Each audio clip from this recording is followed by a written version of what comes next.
Well, here we are. We started the season in early September. It's now February, and this Sunday is Super Bowl Sunday, one of the best days in the entire world. This year's Super Bowl, Super Bowl 58, it's going to be the San Francisco 49ers taking on the Kansas City Chiefs at Allegiant Stadium in Las Vegas, Nevada. San Francisco 49ers are finally trying to get over the hump and win their first Super Bowl since 1994 with Kyle Shanahan at the realm. Can he finally win the big game? And then we have the Kansas City Chiefs in their fourth Super Bowl in 5 years, the reigning Super Bowl champions. Can they complete the dynasty and win their third championship and immortalizing some of those players and obviously their head coach? So this is quite the matchup we got. So let's focus on the X's and O's of Super Bowl 58. Maybe a little Taylor Swift, but we'll save that for our pop culture show. But this is mainly on the game itself, the most important part of the Super Bowl. And with me, we obviously have our good friend Kevin Schaefer back. What's up, Kevin? How's it going, Matt? Happy to be here. Happy to have you. And for the first time, we have a fellow content creator, talented in his own right, incredible sports opinions, and we're so glad to begin this collaboration.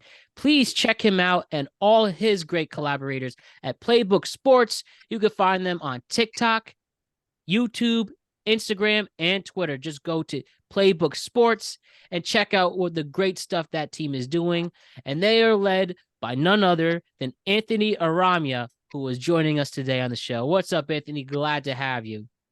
Hey, man, run the play, man. Simple. Playbook Sports. Thank you for having me on, Matt. Glad to meet you, Spanky Boo. Listen, man, I'm ready for a great show, high energy. Got to talk some ball. You know, we just did this on our football show dropping Thursday. But I'm ready to run it back. You know, new faces, new opinions, new people to argue with. Let's talk some ball. And you could have said it any better. Thank you, Anthony, for that incredible introduction. So here we go, guys. Let's talk about the game itself, Super Bowl 58. So much on the line, so much to talk about. And this is going to be interesting. So first things first, let's talk about the spread. And let's talk about what we think about the spread. And that will lead to how we think these two teams got here. So right now, as of this time of this recording, it's Wednesday night, February 6th. The spread on FanDuel is -2.5 for San Francisco. Anthony and Spank, what do we think about this spread? Do we think it's fair? You think it's accurate? I believe it opened at -2.5. We've seen numbers falter a little, but it seems like this is the definitive number that the San Francisco 49ers can win by a field goal. What do we think about the spread from the start? I'll start with Anthony with this as our guest. As a spread, I think the people setting the line did their thing, obviously, man. You know, the 49ers have proven it again and again and again all season long. Like, they've kind of been unstoppable all year, similar to how the Eagles kind of were last year until the Super Bowl, obviously. But I think there's something different about not the 49ers team, but this Chiefs team, because if we're being honest, this Chiefs team hasn't really looked like an elite level team all year. And now all of a sudden everyone's taking them because they have Patrick Mahomes, which honestly, I wouldn't be surprised if they won. I'm not going to count them out at all, but I think the 49ers at 2.5 would be the bet I personally would take. I'm projecting a low scoring game. You look at like someone like Pacheco, who's a really like ground and pound running back where he's not going to break off big plays that often. And you have a guy like McCaffrey, so the Niners are obviously going to be running the ball game, taking the clock. So that could obviously affect the line because not as many points are going to fly. But I think the 49ers could win. I want to say 21-10 would be my score prediction. So, yeah, they hit that -2.5. What do you think about the spread, Kevin? You think it's fair? Well, I think 2.5 is always a perfect Super Bowl spread. You want a close game. You have the two best teams apparently in the NFL. It should be a close game, a field goal, one possession game. I'm going to sound like Nick Wright here, but in the Super Bowl, you can't have Mahomes as the underdog. I mean, Yeah. I love the 49ers team. I think they're fantastic. A lot of talent there. Mahomes is the guy. I mean, Mahomes is the premier quarterback in the NFL. I think he should get the benefit of the doubt here. And I think giving him points is almost free money to anyone who wants to take. I mean, if you take the Chiefs on an alternate spread plus 4.5, plus 5.5, that's almost free money at that point because this is going to be a close game, and I don't see Mahomes losing anyway. But to give him points to start off on the opening line, I think is ridiculous. I mean, know he's the premier guy. that was probably my initial thought, giving him the underdog once again. And we'll break the way we're going to break this out. We'll first talk about the Chiefs as a whole and then the 49ers, but it's the fact that the Chiefs just in Patrick Mahomes and this particular team on paper, who we've known they've struggled on offense this year, especially with their wide receivers and the insane drops they've had. Mahomes himself, not being an all-pro this year is something to take note of, but you learn something about the winners, and the winners just win. And I'm sure we'll break that down a little more. And seeing their victories against Buffalo and especially the Ravens, even though thinking that after we spoke last week, Kevin, maybe you could argue it was more of the Ravens losing compared to the Chiefs winning. Ultimately, the winners win, and we're at this position that we're at again. Well, I agree with Andrew. I think it's going to be a very low-scoring game. And I think in a game, I mean, the big thing that I even said last week is different about this Chiefs team is their defense. They have that real championship caliber defense. And I think what it's going to come down to with those two really good defenses is which quarterback is going to make the play, the one play that's going to set his team apart. And time again for the last 5 years, that's been Mahomes. Purdy's an unknown. Purdy could come out and make that play and cement himself as one of the top quarterbacks in the league. But until he does it in the Super Bowl, my money's always going to be on Mahomes. Mm-hmm. I mean, I agree with you in that aspect. Like, if you're looking at who's going to make the play between Mahomes and Purdy, like, it's no debate. It's obviously going to be Mahomes. But I don't trust Kadarius Toney to make the play. I don't trust Rashee Rice to make the play. Those guys are good. Even Kelsey having a more down year. In the playoffs, he's turned up. But again, like you guys said, the Ravens really beat themselves. The Bills, I think, beat themselves because they haven't been able to beat the Chiefs. I think that in your head. Like, we haven't been able to beat this team. That affects how you play, So I feel like the Niners aren't going to beat the team to beat themselves. I think realistically the only way they lose, and this could happen again, Brock Purdy is a Mr. What's it called when you're last irrelevant, pick? Mr. Irrelevant. Yeah. Last pick. If someone's gonna shit the bed this game, it's Brock Purdy. He could go and have 120 yards and 2-3 picks. And again, like you said, the Chiefs defense is elite, but I just trust these playmakers: Deebo Samuel, Ayuk, McCaffrey, Kittle, obviously, to go and make big plays. And they know how to protect him too with Brock Purdy. That's the thing. And one of his criticisms, people saying, when you have someone big like Trent Williams on there, he's a system quarterback, but we will push that a little more moving on. But you were talking about Super Bowl spreads. You know what the best Super Bowl spread of all time is, right? New England minus 14, Super Bowl 42. I was going to say some refried beans. Anything to go there. But why don't we now focus on Kansas City's aspects in this game? So Kansas City, as I mentioned, representing the AFC, obviously the most talked about team, even for non-football fans and Swifties. And somehow they got it. They got to this position even as the 4th seed in the playoffs. Well, here's what I think we could point out that Kansas City has. And feel free to argue me if you disagree. I think Kansas City has the better quarterback, obviously, the better coach. Even though Shanahan's always gets there, he's been in 4 NFC championships and 1 Super Bowl since he took over for Harbaugh. But hasn't been able to win that big game. I think it's hard when it comes to the line. They haven't played better protecting Mahomes this year. And they played really, and they really strived. They They strided in the AFC Championship, but I could see if people feel that the 49ers offensive line's better. And then the Chiefs have just been killing it on the road lately. They've won the 2 of their last 3 in all weather conditions. So the Chiefs has as much momentum for both football fans and non-football fans. But I think that is some of the edges they have over San Francisco. You guys agree or disagree? I agree. Nothing you said there was wrong. Someone in our TikTok comments said I look like Creed Humphrey, so always gotta show love to. He's been a key help. He's been a key help for that offensive line for Kansas City. He's been a huge difference maker. Well, Matt really can tell you from our group chat that I'm a huge Creed Humphrey fan. Have been since the draft. Yeah, I mean you look at that Super Bowl loss to Tampa, where they lost because of their offensive line, and they went out and fixed it. I mean, obviously, like everyone says, they don't have the playmakers that they used to, but with the offensive line he has and the defensive line he has, it's going to be hard to beat Mahomes.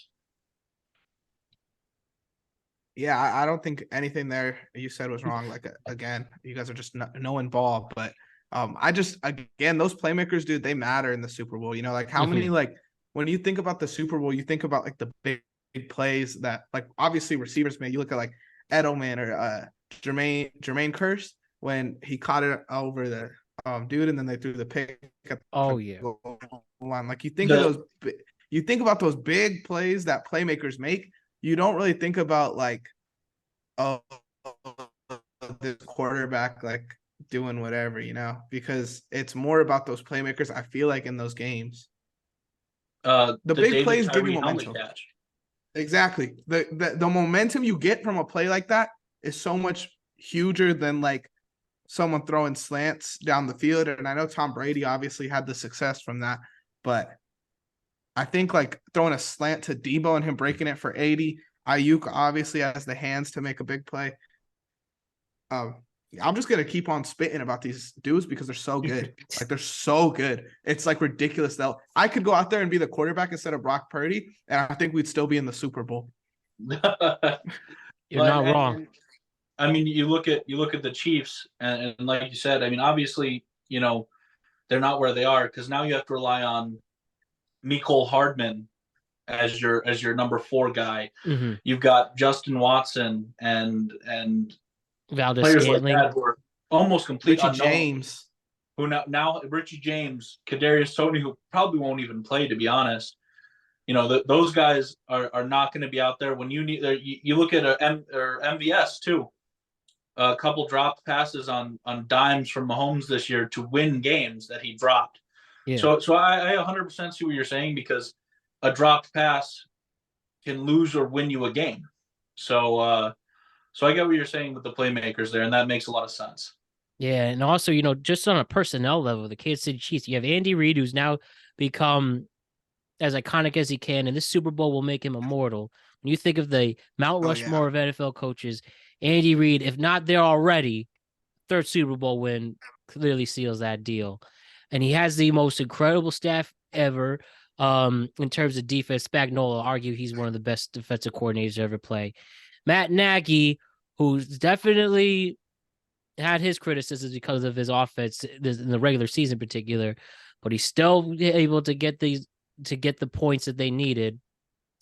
So I also have to put that in account as well. And, you know, San Francisco coordinators in the Shanahan era only last a year, it seems, and they get a head coaching job after, whether if you're a McDaniel or a, as you mentioned, you know, D'Amico Ryan, as Anthony's a Houston fan. And what they have here, you know, I think that matters is keeping that core together. You know, Spags and Andy have been together since the beginning of the Mahomes era, and that makes a difference, especially going into this game. And Spags, his defense was the one that defeated the 49ers defense originally in 2020. So for a team that's mostly the same for the most part, with the exception of Jimmy G's now Brock Purdy, I think that's something that he could hold account for. Like if there's somebody to make a true game plan on defense, is Spagnuolo. Hold up. It's not Brock Purdy obviously is an upgrade from Jimmy G. But also you've got Debo now in the prime of his career. Ayuk now in the prime of his career. Kittle now in the prime of his career. And let's not act like Christian McCaffrey isn't the biggest upgrade ever from Raheem Oh, Mostert. You know, I mean, from a team that went from running back by committee with Raheem Mostert and a bunch of no names, and now you're trotting out McCaffrey every down. It's an insane upgrade. I mean, a lot of the personnel is the same over there, but it's a very different team than it was 4 years ago. Nick Bosa, I think, was in his rookie year when they lost. Yeah, You got he was. Chase He Young now. hadn't really broke out yet. Yeah, now they added his teammate from college, Chase Young. So very different team. A lot of the same players, but very different, more experienced team. And, you know, for focusing on to stay on the keys for the 49ers, as we mentioned, they clearly have the better receivers, better running back, as mentioned. You could argue the better pass rush, as mentioned, as you guys with Bosa and Chase Young. And I do think they have the better linebackers and secondary, which is key in Fred Warner. And my one thing, and I think that's one thing they really stick out, is just to have that better secondary core. But still, Kansas City Chiefs know how to stop these elite offenses too.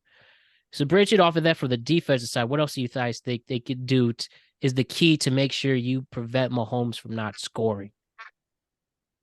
I think the biggest key, and it's on the offensive and the defensive side of the ball. It's the same for the 49ers on both sides. The offense is don't make mistakes. The Chiefs have been fantastic at forcing teams to make mistakes this year. Yeah. If you don't make mistakes, that's how you're going to beat them. And then the opposite side of the ball. Mahomes rarely makes a mistake, and you have to capitalize on it when you do. So the defense needs to force him to make a mistake or two. And if they can force him to make a mistake or two, and Brock Purdy can play a turnover-free game, that team can play a turnover-free game, and force Mahomes to make a mistake or two, that's their key to winning. Yeah, the key is to pressurize him, is to pressure him off out. Pressure, force mistakes, and to limit your own mistakes, which is the key in any game you're playing, but specifically when you're playing Mahomes, you need to capitalize on his rare mistakes and not make them yourself. Listen, I'm not an X's and O's guy. I mainly talk betting and fantasy, but if I had a way to stop Mahomes, then I think I'd be a defensive coordinator somewhere. You know, I don't think there's any way you could stop Mahomes. I think my key would be hold Travis Kelce. I feel like their playoff success has been because Travis Kelce has kind of been back. But during the regular season, I mean, this team didn't look eye-popping. You know, the Chiefs were in probably, if not the weakest division in the NFL. So now you got Mahomes and like Kelce out here cooking it up a little bit. Now it's kind of reminding you of the throwbacks. You got Taylor Swift on the camera every Travis Kelce touchdown.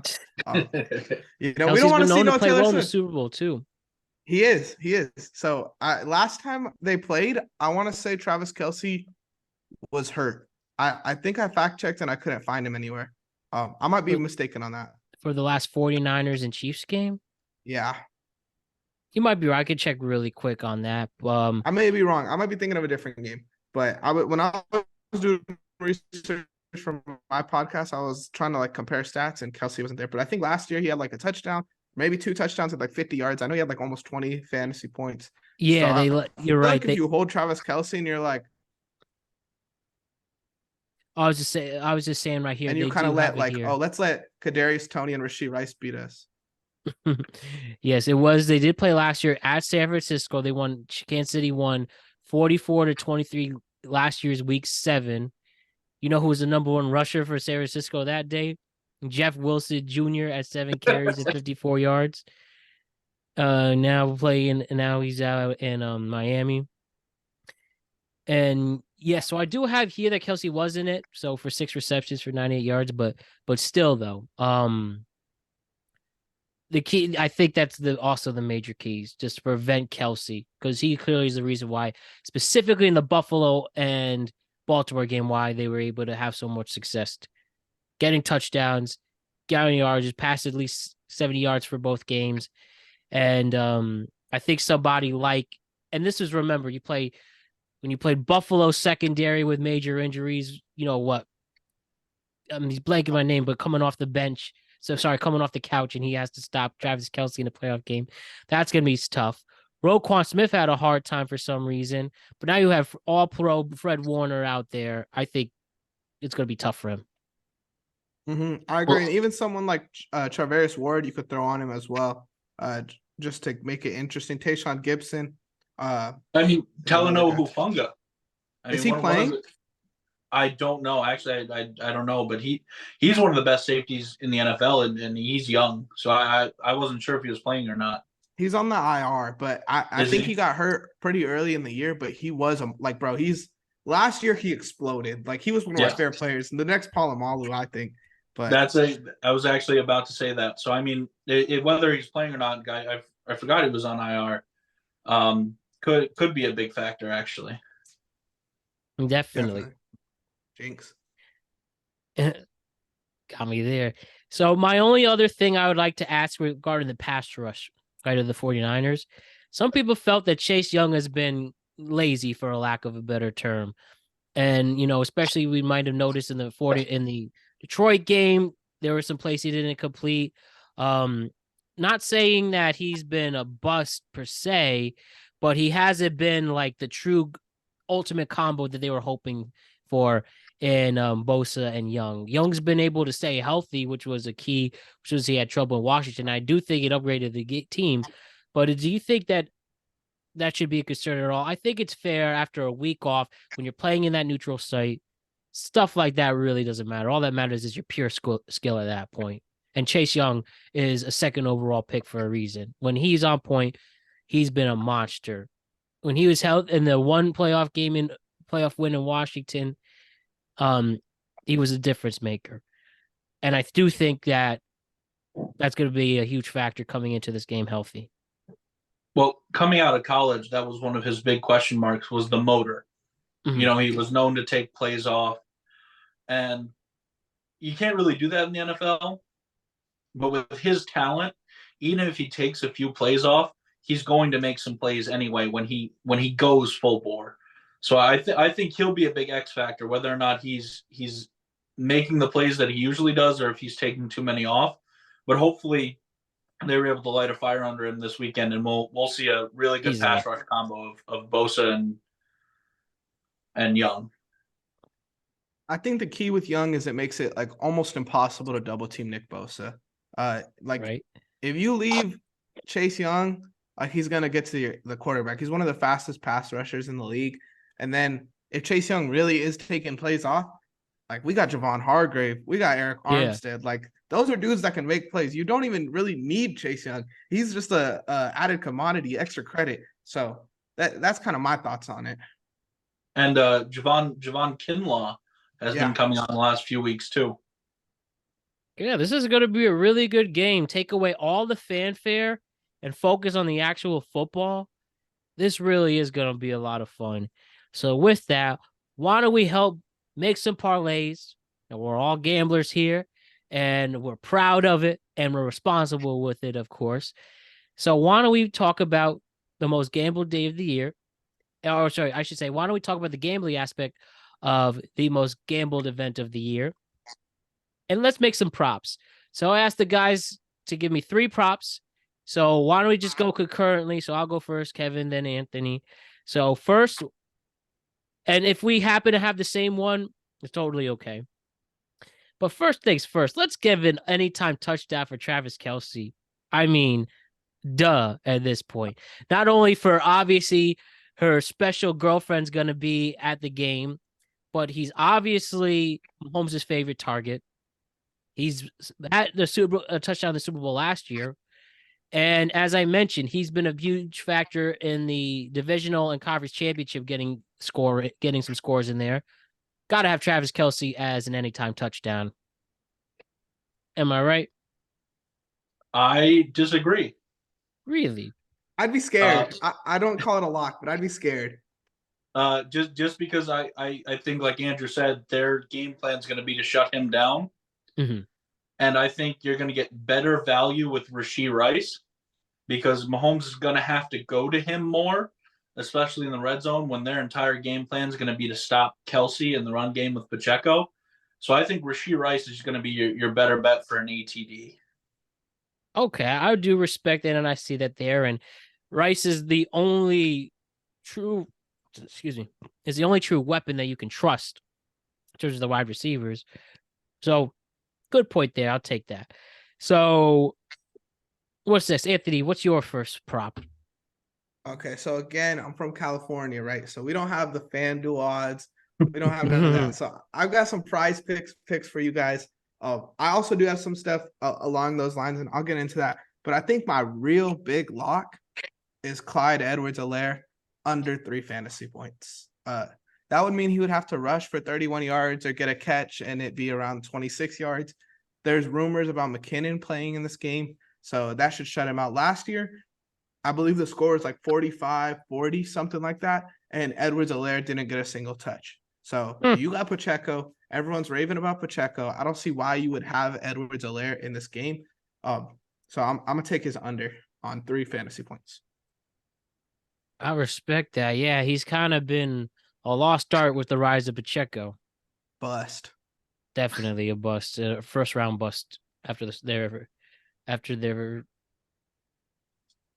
forgot which Super Bowl. After the first Super Bowl, they drafted him, and well, the LSU standout did not work out.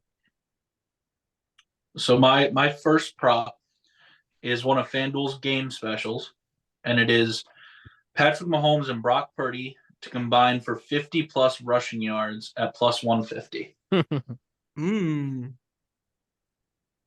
That's one I mean, the last 2 weeks in the playoffs, both of them have had big games, big gains where they've run for a couple first downs. So I expect them. I mean, you're asking them to get 25 yards apiece. I'd probably say it probably goes 30 for Mahomes, 20 for Purdy in that situation. But I think they'll get to 50 combined. Dude, and in that Lions game, Brock Purdy was running like Lamar, bro. Yeah. Like, he was taking Absolutely. hits. He was bouncing off people. I was like, dude, I did not know you had this in your game, man. So yeah, I gotta show love to that one. That's a good one for sure. And I definitely think it'll be one of those where, kind of like you said, I could see either Brock or Mahomes running for like 45 and the other one running for like 10. Like someone's gonna explode and the other one's gonna fall back. But I think that's a lock for sure, especially to have like plus odds on that. That's money. Yeah. Yeah, especially that the plus 110, that's gold right there. My Plus second 150. plus 150. See, even more. Yeah. Don't we like that? So my next one, you got to go with the anytime touchdown for Christian McCaffrey. I mean, Lock. his anytime touchdowns are literally favorite odds. It's like minus 122, and as long as if you're definitely on the goal line, it's a done deal. But you could trust that not only if you wanted to, add to this, if you wanted to combine like 86 plus over 86 combined receiving and rushing yards, that'd be a done deal. But Christian McCaffrey, your anytime touchdown. I mean, on FanDuel, at least the last couple weeks, I haven't looked at it up for the Super Bowl yet. It's been like minus 250 for his ATD. Yeah. So if you can get it for anything under like minus 150, that's free money. Lock right there. Anthony, what's up? I'm gonna one up you a little bit on this one. So I know you took McCaffrey anytime touchdown. I'm gonna go a little bold here, and I'm gonna take McCaffrey Super Bowl MVP. I like that. Plus 450. Okay, I feel like you're betting on the 49ers winning. I think if they win, McCaffrey's the MVP over Brock Purdy. If he rushes for a touchdown, 2 touchdowns, it's kind of hard to argue against it. And then the Super Bowl MVP isn't like the NFL MVP where it's not a quarterback award. We've seen linemen win it. So I definitely think linebackers, Malcolm Smith won one year. Remember him? So if McCaffrey can do it, you look at like in the 90s when Terrell Davis won it, it's kind of given the same vibe with McCaffrey this year, where I definitely think he could win it. Makes a ton of sense. I absolutely agree with that. And if they win. I think the only way I lose is if the Chiefs win. It's only happened once. The losing team had the Super Bowl MVP on it for the Cowboys. I can't remember the top of the head, but I know it was a Cowboys loss. I think it's to the Steelers, like Super Bowl 6 or 7. No. Anyways, but it only happened once. Howley. But that's Chuck Howley. See, there you go. This isn't one of my predictions, but just can you imagine? Say that Kelsey somehow won the Super Bowl MVP. And I looked it up. No tight end has ever won the Super Bowl MVP Wow. before. So you're Wow. telling me that he would get the Super Bowl MVP and his girl wins Album of the Year for the Grammy Award? That's a power couple. It's as powerful as you get. You Jay-Z literally and need, Beyonce. yeah. You could argue that's better there because they're both musicians. This is completely different walks of life coming together like that. Oh boy. So my second prop. Yep. My second prop, like I said, I think Kelsey's going to get shut down in the red zone. I still think he's going to get yards, and I think Kelsey over 90 yards at plus 230 is a great pick. Ooh. I like the odds on that. I thought you were about to fade Matt. No, Not today, bro. I like Kelsey at plus 230 for 90 plus yards. I mean, because he's still going to catch the ball. I mean, last week he had almost, I think, what was it, 6 for 87 in the first half. Yeah. So I mean, I especially if it's a close game, he's going to get a lot of the touches towards the end of the game, and I think 90 plus yards is a solid prop for him. So my final prop, though, if you're going off of last game, it did not work out. For some reason, he didn't really perform in the NFC Championship. But I think he truly is. I think they have one of the most underrated combos in the league is Purdy to Kittle. I say give Kittle over 50 receiving yards. Like I said, he did not really perform that well against Detroit, but I do think he could stick out. He played well in the Super Bowl before. If he did make that reception early in the fourth quarter in the last Super Bowl, we would be talking about the 49ers winning that game. But I do think he's a big game tight end, and I would be almost like poetic justice. The world's talking about one tight end and somebody who's legitimately on his level, him having the game of his life.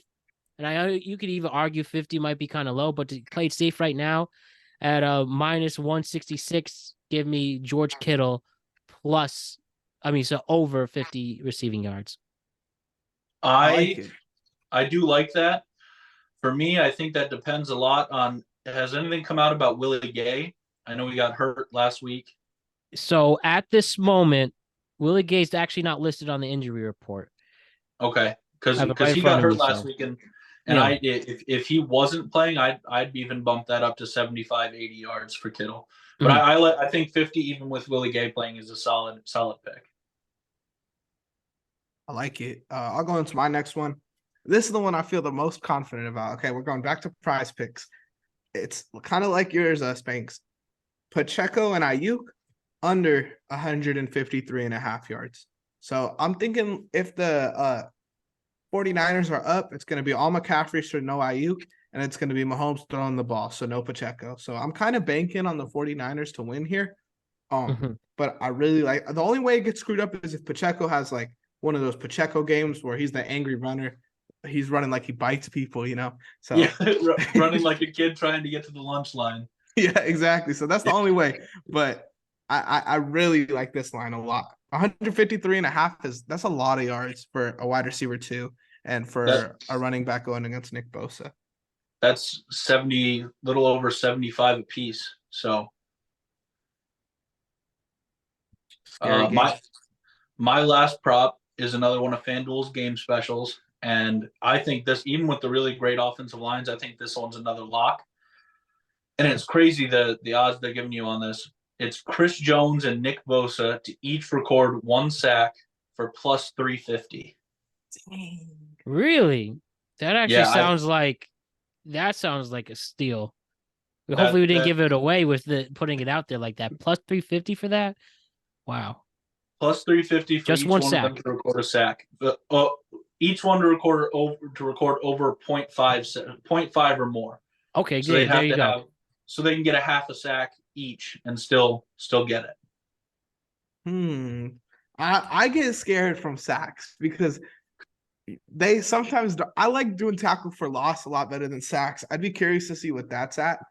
But sometimes like a team's game plan is just to neutralize Mhm. a dude, and maybe they'd go out there and they're like, all right, we know you got Chase Young and all these dudes, but we're gonna triple team Nick Bosa, whether you like it or not. You could sack us 10 times, but Nick Bosa is not gonna get one of them. So That's fair. I'd be scared, but dude, those two are like water going through the O line. And I mean for plus 350, it's Yeah. hard not to at least sprinkle it a little. That's Right. true. You know what's funny about defensive props? It's like you might not bet in the moment, but when you watch the game and you see it happen, whether it's as a sack, a tackle for loss, or an interception, like, of course that was supposed to happen. Like any Jared Goff interception I saw, um, or one that should have been made. You should have done two of them at least. Would be like Joe Flacco against your Texans. Saw that one come in. Like that's what's funny about defense props is you might not like it in the moment, but then when you watch the game, it happens. You're like, wow, that was kind of obvious from the start. See, I agree with you and I disagree with you because the obvious from the start is true, but then I feel like whenever I bet them, it never happens. Like They never Yeah. hit. they never do. I Right. did Rams, Lions. I took Aaron Donald to get, I think it was a half a sack or something like that. When I tell you they were quadruple teaming Aaron Donald because I took the over, like that, that was the only I- reason. I had a prize picks for wild card weekend. It was like 1,000 to win 10,000, and all I needed from the Tampa game was over half a sack for Vita Vea. Like it just seemed so obvious that Vita Vea would get a sack, and it's the only one that didn't hit.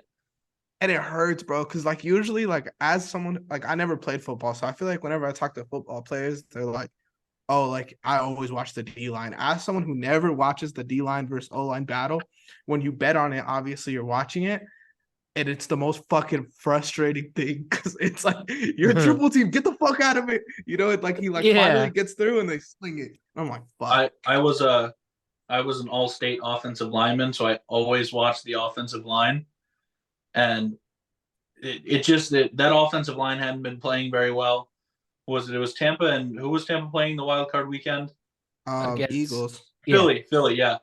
And Philly's offensive line had not been good the last couple weeks, and I just in my soul I saw Vita Vea getting a sack, and it hurt not to hit. Yeah. Pain. You really sometimes feel like we are the ones who make the decisions for these games based on our bets.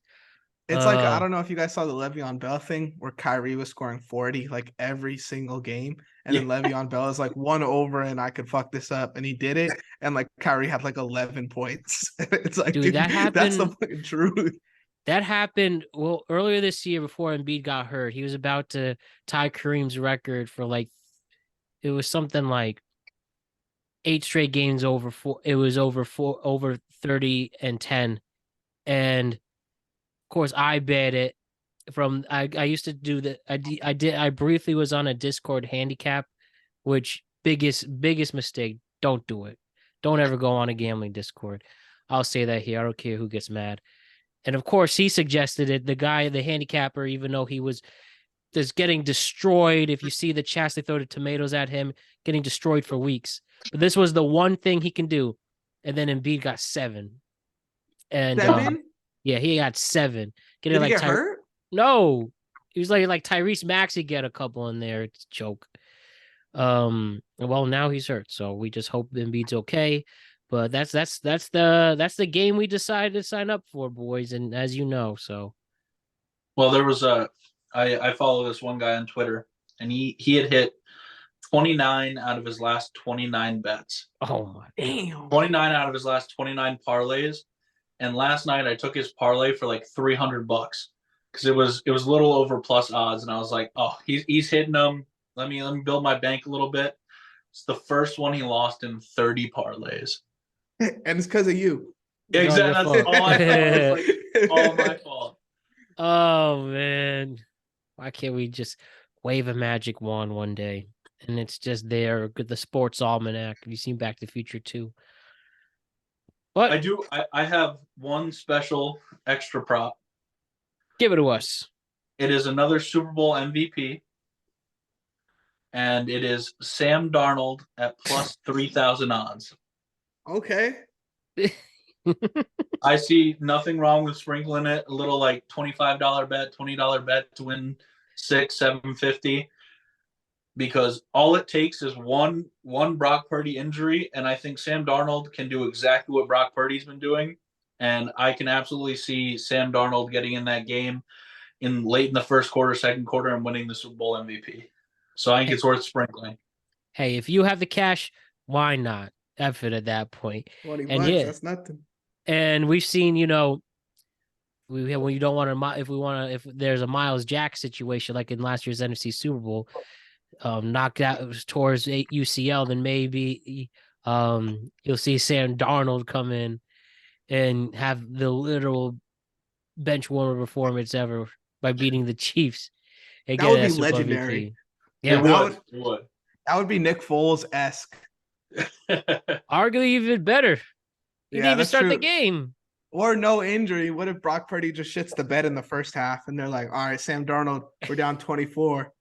Comes Sam out, Darnold, pulls off game. like a 28-3 comeback, go. 3 touchdowns, 300 yards in just the second half. That would be legendary, bro. That's Jets bias, though, man.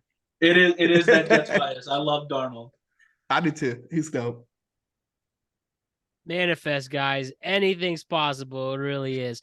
So let us get to the big moment, guys. Let us make our picks for Super Bowl 58. Let's go against the spread. As we said, your spread for Super Bowl 58 is San Francisco at -2.5. All right. Here's what I say. I'm going with the Chiefs at +2.5. I think ultimately the team who has the better quarterback and the better coach usually wins the Super Bowl. Usually. Obviously, there's examples of that not happening. But I think ultimately, with as high momentum as the Kansas City Chiefs have right now, with as long as Patrick Mahomes could continue to be the immortal quarterback he is by using his legs against a very tough 49ers defense if needed, as well as getting those few little holes to get the ball to the two receivers he could trust the most in Rashid Rice and Travis Kelce, I do think they could score points. I do think that the Chiefs defense could give a lot of pressure to Brock Purdy in the big game. And ultimately, we've said it before, if you're giving Mahomes points, that's free money. So I think the team with the better quarterback and the better coach is going to take this Super Bowl and ultimately win it. And then we'll deal with all the fanfare after, especially when you have the greatest couple celebrating the best Super Bowl season a couple's ever had. So that's me, Matt Brown, +2.5 for the Kansas City. I'll take it next then. Okay. My bad, Spanky. No, you go ahead. I got the Niners -2.5. Anthony Arami here. And I think it's simple, really. Again, like I've been preaching all show, those skill position dudes, man, like you could talk about Mahomes obviously is better than Purdy. But these skill position guys are like 7 levels better than the Chiefs skill position guys at every position. So I gotta take those guys to really win them this game. Again, only way I could see them losing is if Brock Purdy just shits the bed. But if we're going off kind of what we've seen this year, when McCaffrey's playing, Brock Purdy is a good quarterback. You know, he's not elite, he's not the most talented, but he definitely knows how to give his guys a position to make plays. So nothing should change in the Super Bowl. A lot of people would argue that if Brock Purdy was healthy, the Niners would have been in the Super Bowl last year and could have won it. And now they're back with Purdy. I think Big Cock Brock locks in. Great stuff. I'm taking an alternate spread here, and I am taking the Chiefs -6.5. The big reason for me, the last 2 weeks, the 49ers have come out flat and fallen behind. Against the Lions and against the Packers, you can get away with that in the playoffs. If you fall behind to Mahomes in the playoffs, in the Super Bowl, I mean, not the playoffs, but the Super Bowl, if you fall behind early, you're not coming back. So I have the Chiefs by a touchdown. What are the odds for that? Oh, I I want to say it's plus 475. I That's can a good confirm. bet. I can confirm this shortly. Man, I just had my FanDuel out to tell me how I lost tonight. Mhm. The whole podcast, I haven't been able to check my FanDuel, and I've been sweating.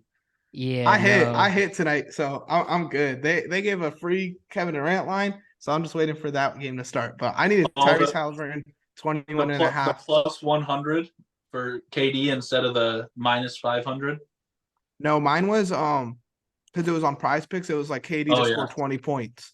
So he's Kevin Durant. Come on, don't Yeah. play. I fell from Jalen Brunson. He had 27. It was plus 30. And Hardenstein, he only had 9 rebounds to go over 11 and a half.